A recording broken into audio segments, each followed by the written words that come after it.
The Secret Garden, Chapter 8. The Robin Who Showed the Way.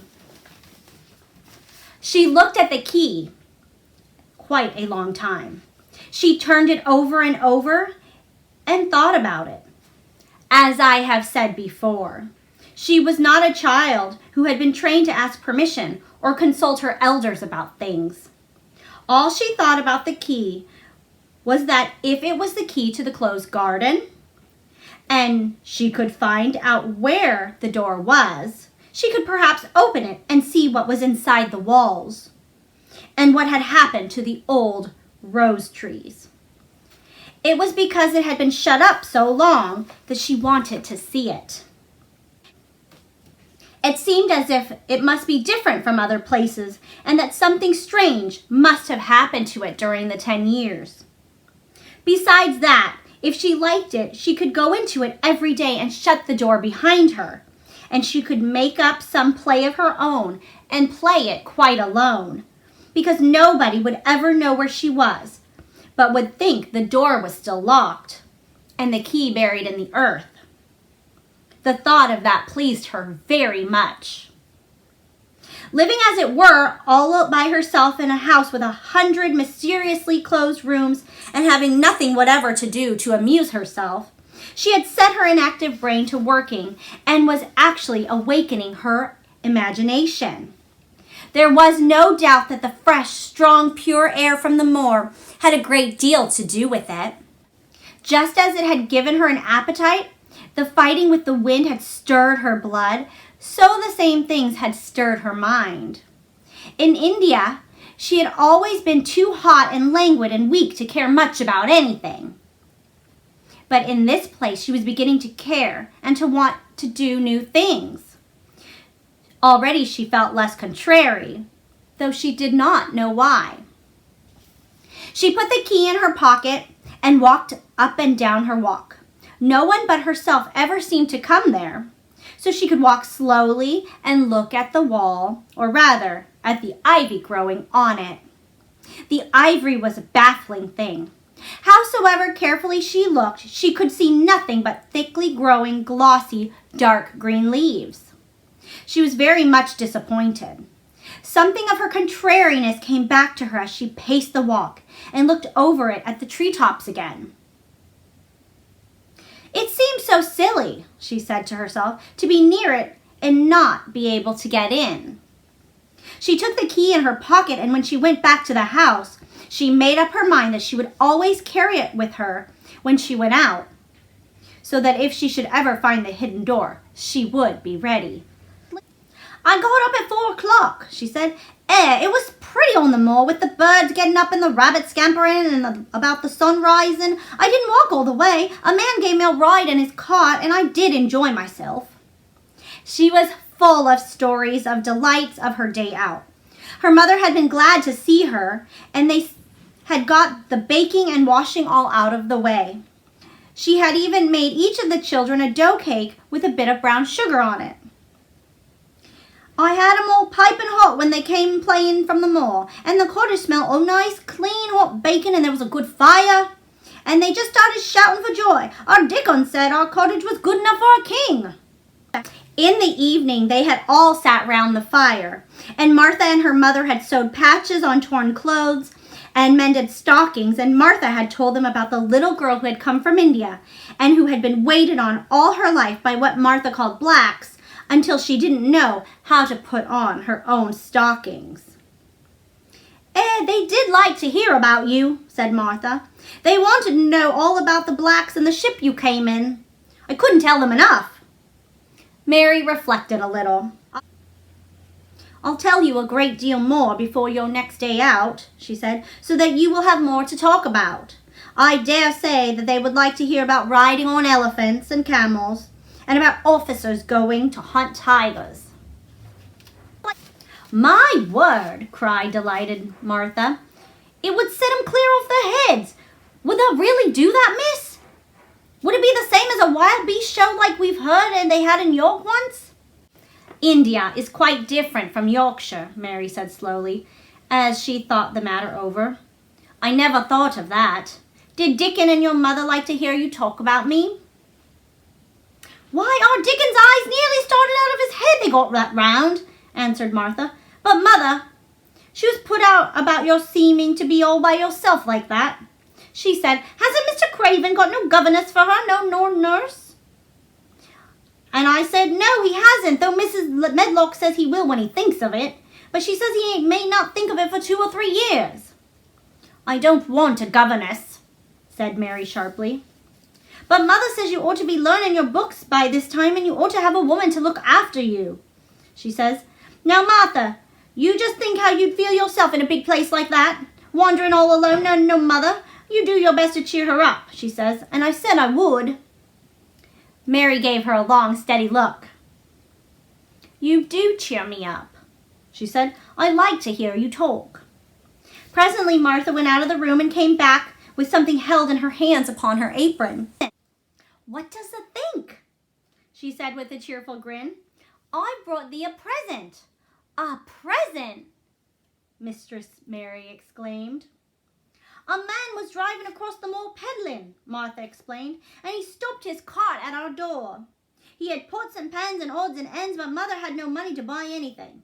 Just as he was going, our little Lisbeth Ellen called out, Mother, he's got skipping ropes with red and blue handles. And Mother, she calls out quite sudden, here, stop, mister, how much are they? And he says, 2pence. And Mother, she began fumbling in her pocket, and she says to me, Martha, thou's bought me thy wages like a good lass, and I've got 4 places to put every penny, and I'm just going to take 2pence out of it to buy that child a skipping rope. And she bought one, and here it is. She brought it out from under her apron and exhibited it quite proudly. It was a strong, slender rope with a striped red and blue handle at each end, but Mary Lennox had never seen a skipping rope before. She gazed at it, mystified. What is it for? She asked curiously. For, cried out Martha, does that mean they got no skipping ropes in India?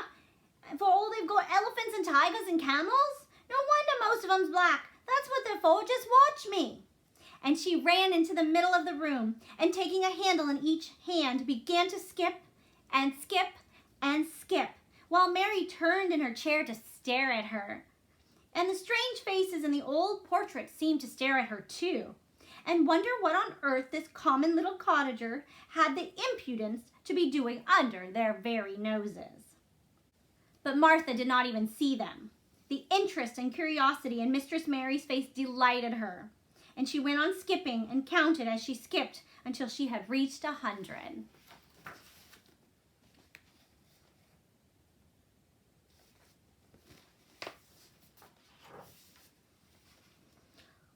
I could skip longer than that, she said when she stopped. I've skipped as much as 500 when I was 12, but I wasn't as fat then as I am now, and I was in practice. Mary got up from her chair, beginning to feel excited herself. It looks nice, she said. Your mother is a kind woman. Do you think I could ever skip like that? You just try it, urged Martha, handing her the skipping rope. You can't skip 100 at first, but if you practice, you'll mount up. That's what Mother said. She says nothing will do her more good than skipping rope. It's the sensiblest toy a child can have. Let her play out in skipping in the fresh air, and it'll stretch her legs and arms and give her some strength. It was plain that there was not a great deal of strength in Mistress Mary's arms or legs when she first began to skip.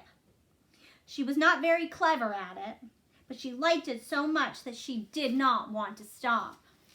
Mary put on her coat and hat and took her skipping rope over her arm.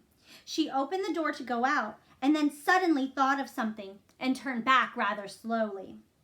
Martha, she said, they were your wages. It was your 2pence, really. Thank you. She said it stiffly because she was not used to thanking people or noticing they had did things for her. Thank you, she said, and held out her hand because she did not know what else to do. Martha gave her hand a clumsy little shake, as if she was not accustomed to this sort of thing either. Then she laughed. The odd, strange, old womanish thing, she said. If that had been our Lisbeth Ellen, then she'd have given me a kiss. Mary looked stiffer than ever. "Do you want me to give you a kiss?" "Nay, not me," she answered. "If they was different, perhaps they'd want to themselves. But they isn't. Run off and play with the rope." Mistress Mary felt a little awkward as she went out the room. Yorkshire people seemed strange, and Martha was always rather a puzzle to her. At first she had disliked her very much, but now she did not. The skipping rope was a wonderful thing. She counted and skipped and counted until her cheeks were quite red, and she was more interested than she had ever been since she was born. The sun was shining and a little wind was blowing, not a rough wind, but one which came in delightful little gusts and brought a fresh scent of the newly turned earth with it. She skipped round the fountain garden and up one walk and down another. She skipped at last into the kitchen garden and saw Ben Weatherstaff digging and talking to his robin, which was hopping about him. She skipped down to the walk towards him, and he lifted his head and looked at her with curious expression. She had wondered if he would notice her. She wanted him to see her skip. "Well," he exclaimed, "upon my word, perhaps thou art a young'un after all, and perhaps thou'st got child's blood in the veins instead of sour buttermilk. The skip's reddened into thy cheeks, as sure as my name's Ben Weatherstaff. I wouldn't believe thou could do it." "I've never skipped before," Mary said. "I'm just beginning. I can only go up to 20. "Thou keep on," said Ben. "The shape's well enough for a young'un that's lived with the heathen. Just see how he's watching thee," jerking his head toward the robin. "He followed after thee yesterday. He'll be at it again today. He'll be bound to find out what the skipping rope is. He's never seen one. Shaking his head at the bird, "the curiosities will be the death of thee sometime if thou doesn't look sharp." Mary skipped round all the gardens and round the orchard, resting every few minutes. At length she went on her own special walk and made her mind to try if she could skip the whole length of it. It was a good long skip, and she began slowly, but before she had gone halfway down the path, she was so hot and breathless that she was obliged to stop. She did not mind much, because she had already counted to 30. She stopped with a little laugh of pleasure, and there, lo and behold, was the robin swaying on a long branch of ivy. He had followed her, and he greeted her with a chirp. As Mary skipped towards him, she felt something heavy in her pocket strike against her at each jump. And when she saw the robin, she laughed again. "You showed me where the key was yesterday," she said. "You ought to show me the door today, but I don't believe you know." The robin flew from his swinging spray of ivy to the top of the wall, and he opened his beak and sang a loud, lovely trill, merely to show off.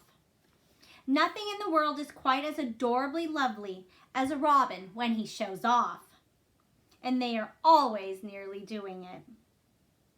Mary Lennox had heard a great deal about the magic in her Aya's stories, and she always said that what happened almost at that moment was magic. One of the nice little gusts of wind rushed down the walk, and it was stronger than one of the rest. It was strong enough to wave the branches of the trees, and it was more strong enough to sway the trailing sprays of untrimmed ivy hanging from the wall. Mary had stepped close to the robin, and suddenly the gust of wind swung aside some loose ivy trails. And more suddenly, she still jumped towards it and caught it in her hand. This she did because she had seen something under it, a round knob which had been covered by the leaves hanging over it. It was the knob of a door. She put her hands under the leaves and began to pull and push them aside. Thick as the ivy hung, it nearly all was a loose and swinging curtain, though some had crept over wood and iron. Mary's heart began to thump, and her hands began to shake a little in her delight and excitement. The robin kept singing and twittering away and tilting his head on one side, as if he were excited as she was. What was this under her hands, which was square and made of iron, and which her fingers found a hole in? It was the lock of the door, which had been closed 10 years, and she put her hand in her pocket, drew out the key, and found it fitted the keyhole. She put her key in and turned it. It took 2 hands to do it, but it did turn. Then she slipped through it and shut it behind her and stood with her back against it, looking about her and breathing quite fast with excitement and wonder and delight. She was standing inside the secret garden.